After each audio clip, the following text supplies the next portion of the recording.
What if I told you that one of the most destructive figures in human history was also one of the most popular leaders his country had ever seen? Millions followed him, crowds cheered for him, children idolized him, and even today, nearly 80 years after his death, people still argue about his legacy. How did a failed artist become the dictator who plunged the world into war? Why did so many Germans support him? Did he really transform Germany into a modern superpower?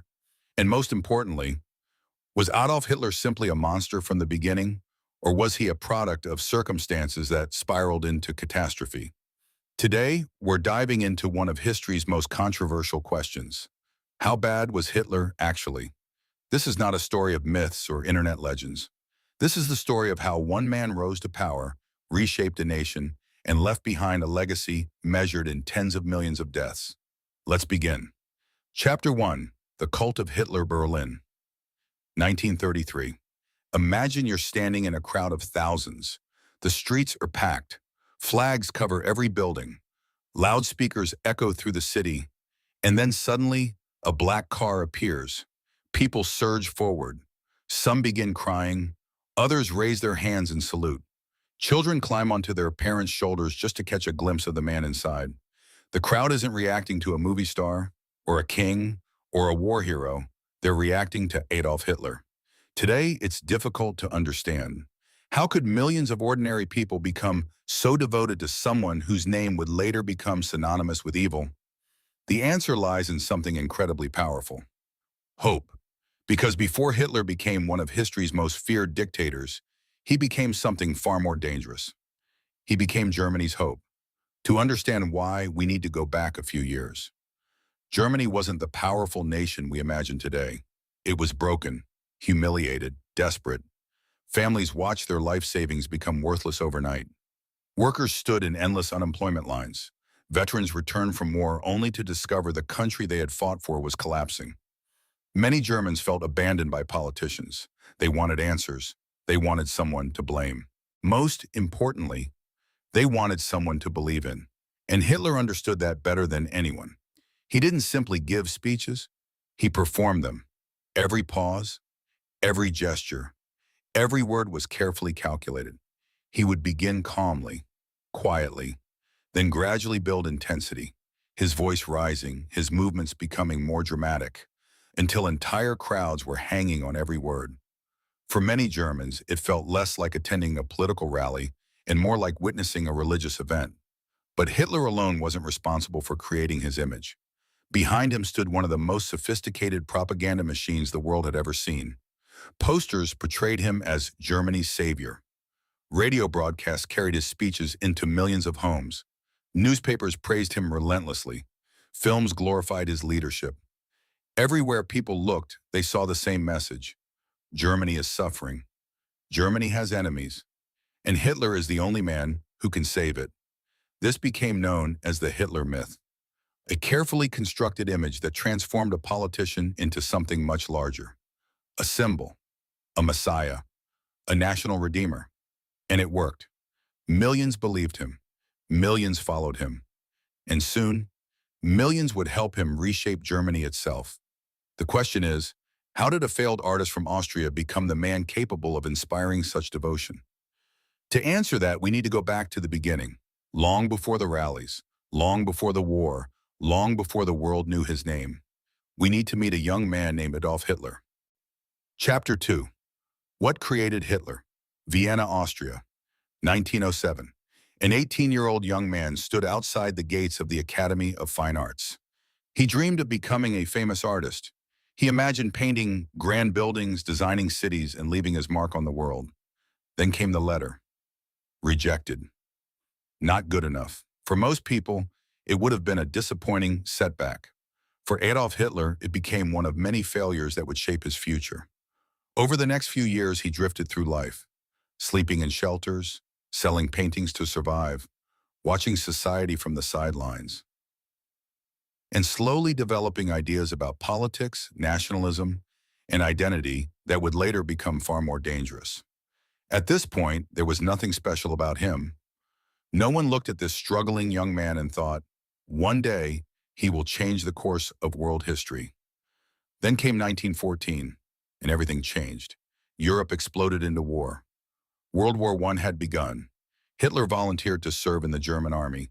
For the first time in his life, he found something he truly loved: purpose, belonging, discipline. War gave him an identity. But when the war ended in 1918, Germany was defeated. And for Hitler, the defeat felt personal. Millions of Germans felt the same. The mighty German Empire had fallen. The Kaiser was gone. The army had surrendered. The economy was collapsing. And people desperately searched for someone to blame. Hitler wasn't the only angry veteran. But unlike most veterans, he possessed something unusual: the ability to channel anger into political power. History didn't create Hitler alone. Hitler made choices. Hitler embraced extremist beliefs. Hitler exploited fear. But history gave him the perfect conditions to rise. And those conditions were about to become much worse. Because Germany's suffering is only beginning. Chapter 3. Germany's humiliation. Imagine working your entire life, saving money, building a future, and then one day discovering that your life savings can't even buy a loaf of bread. That wasn't fiction, that was Germany in the 1920s. To understand Hitler's rise, we must first understand Germany's collapse. Before World War I, Germany was one of the strongest nations on earth. Its factories powered Europe. Its scientists led discoveries. Its military was respected worldwide. German cities expanded rapidly. Businesses thrived. The future looked bright. Then came defeat. The Treaty of Versailles imposed severe penalties on Germany. The nation lost territory. Its military was restricted. Heavy reparations were imposed. Many Germans viewed the treaty as a national humiliation. Then came hyperinflation. And this is where the story becomes almost unbelievable. Prices rose so quickly that money lost value within hours. Workers were paid several times a day. People rushed to spend wages before prices increased again. Families pushed wheelbarrows full of cash to buy basic necessities. In some cases, the wheelbarrow was worth more than the money inside it. Entire life savings vanished. Middle-class families were ruined. Trust in government collapsed. Political extremists appeared everywhere.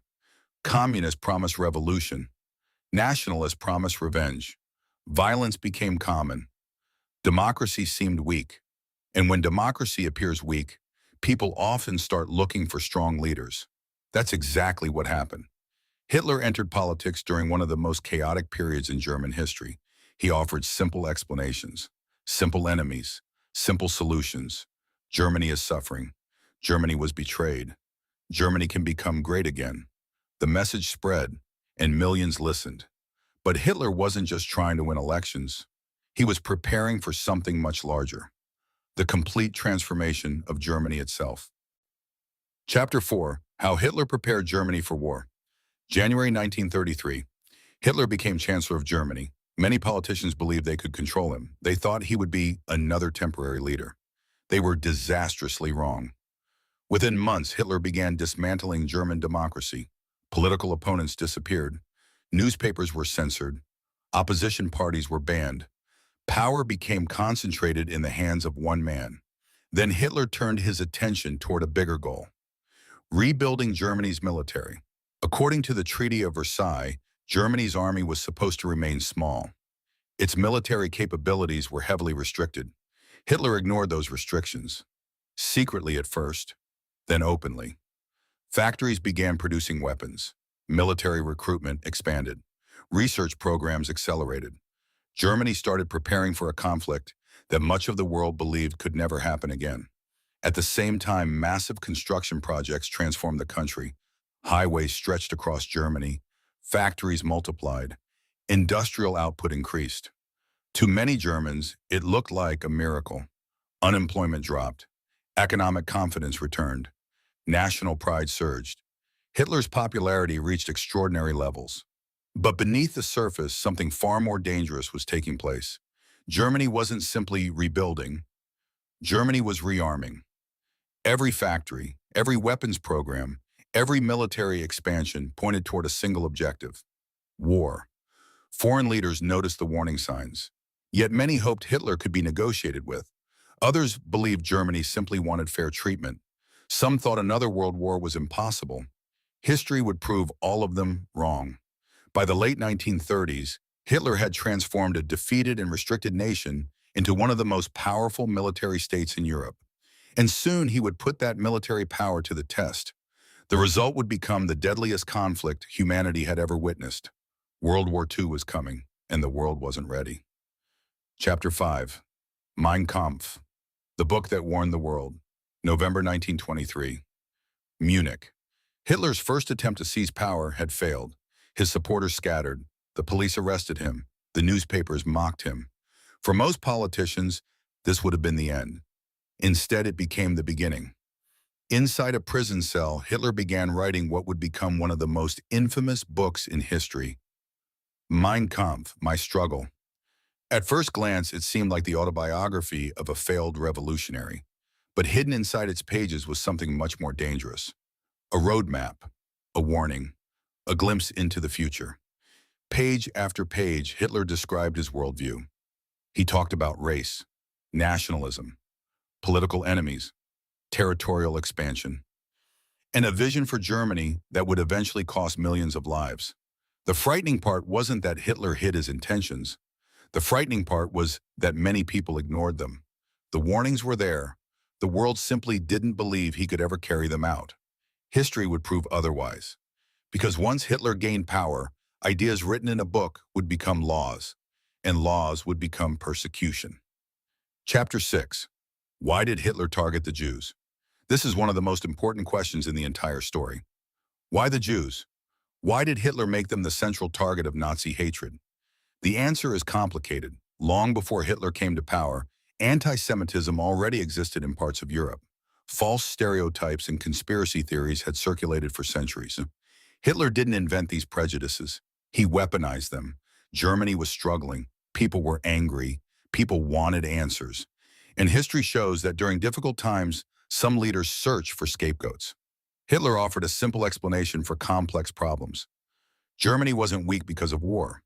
Germany wasn't suffering because of economic collapse. According to Nazi propaganda, Germany was suffering because enemies within the nation had supposedly betrayed it. The message was false, but it was effective. Newspapers repeated it, schools taught it, movies spread it.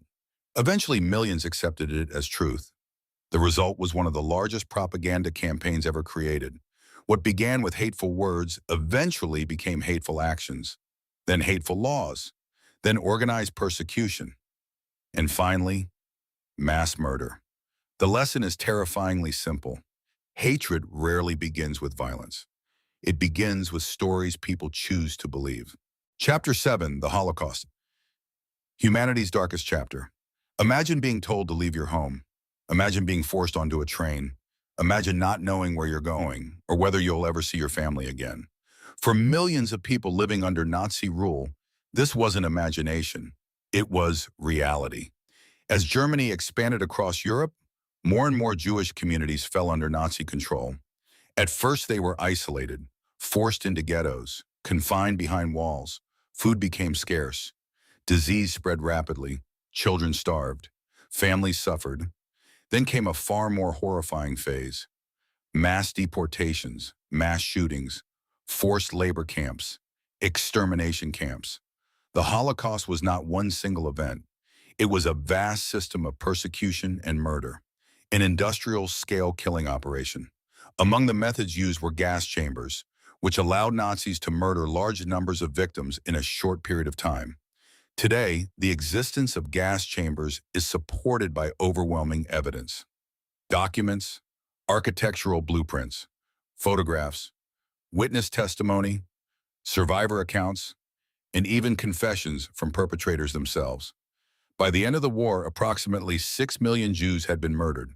Millions of others, including Roma, disabled individuals, Soviet prisoners of war, political opponents, and others, were also killed.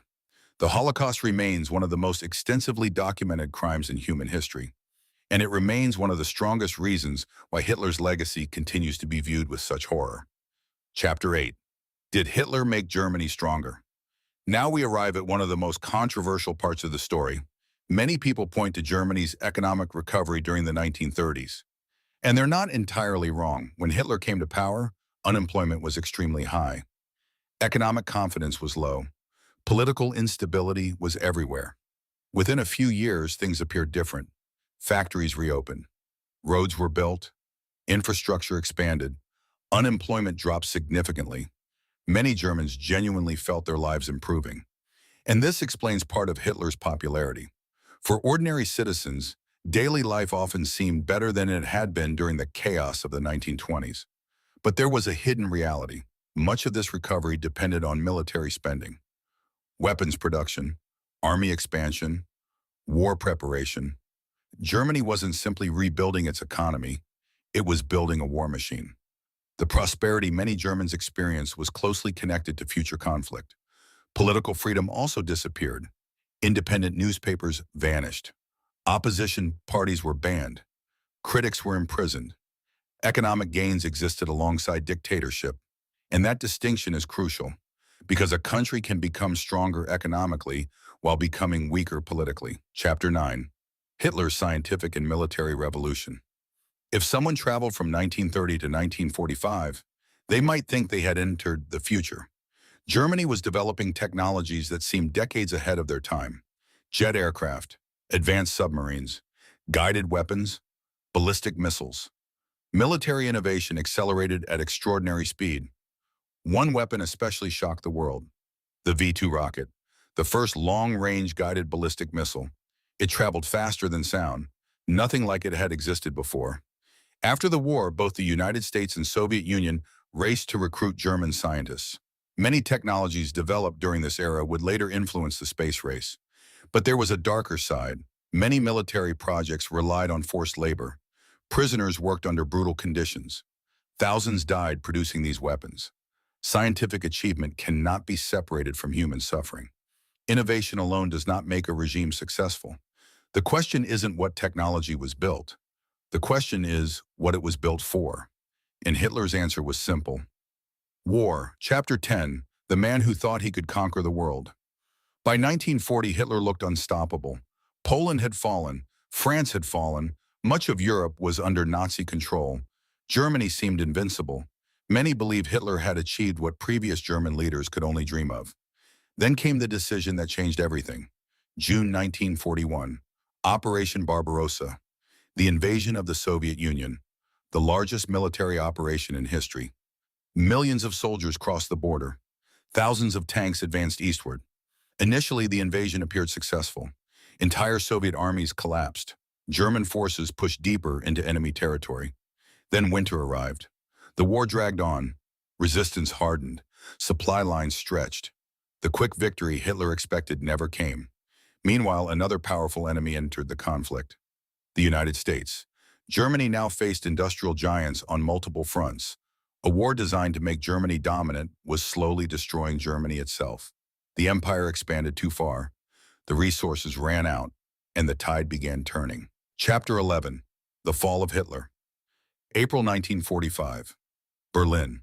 The city was collapsing. Buildings burned. Roads were shattered. Artillery explosions echoed across the capital. The Soviet army was only blocks away. Deep underground, Hitler sat inside a bunker. The man who once addressed millions now lived beneath the ruins of his empire. Reports arrived every hour. The news never changed. Defeat, defeat, defeat. The thousand-year Reich Hitler promised would last centuries had survived barely 12 years.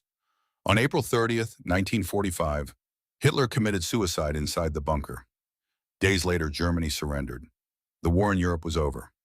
But the story wasn't, because many of Hitler's followers had disappeared, and some would spend the rest of their lives running. Chapter 12. The Hunt for the Nazis. The world wanted justice. Many Nazi officials were captured. Others escaped. Some fled to South America. Others created false identities. Entire networks helped former Nazis evade capture. Then the hunters began their work. Investigators searched for decades. One of the most famous cases involved Adolf Eichmann, one of the key organizers of deportations during the Holocaust. In 1960, Israeli intelligence agents located him in Argentina. They secretly captured him and brought him to trial. His arrest shocked the world. It demonstrated that time would not erase responsibility. Many other Nazi officials were also tracked down over the following decades. The war had ended, but accountability had not. Chapter 13. Could Hitler have been stopped? One of the most uncomfortable questions in history is this.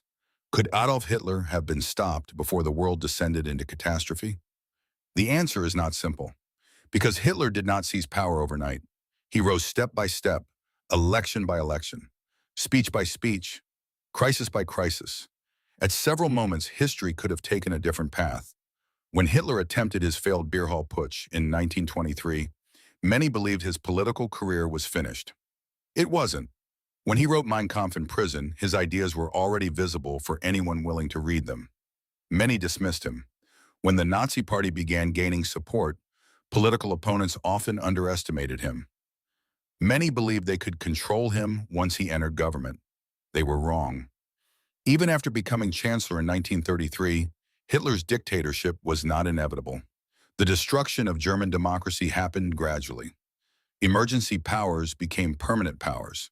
Political violence became normal. Opposition disappeared piece by piece. And many people accepted each step because it seemed temporary, or because they believed it would affect someone else. History often teaches us that democracies rarely collapse all at once. They weaken slowly, one compromise at a time, one excuse at a time, one crisis at a time. Could Hitler have been stopped? Perhaps, but only if enough people had recognized the danger before it became impossible to ignore. That may be one of the most important lessons his story leaves behind, because by the time the threat became obvious to everyone, it was already too late. So, how bad was Hitler actually? The answer lies in the complete picture. He transformed Germany, but led it into catastrophe. He inspired millions, but spread hatred and violence. He rebuilt military power, but started a war that killed tens of millions. He oversaw technological progress, but also one of humanity's greatest crimes. History remembers Hitler not because he was powerful. History remembers him because of what happened when enormous power went unchecked.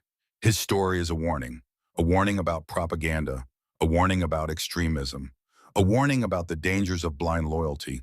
And perhaps that is why the world continues to study him today, not to celebrate him, but to understand how such events became possible. If you enjoyed this video, leave your thoughts in the comments below. What do you think was the biggest factor behind Hitler's rise? Germany's circumstances, his political skill, or the failures of those who opposed him? Like this video, share it with others, and subscribe for more deep dives into history's most fascinating and controversial figures. Until next time, keep questioning history.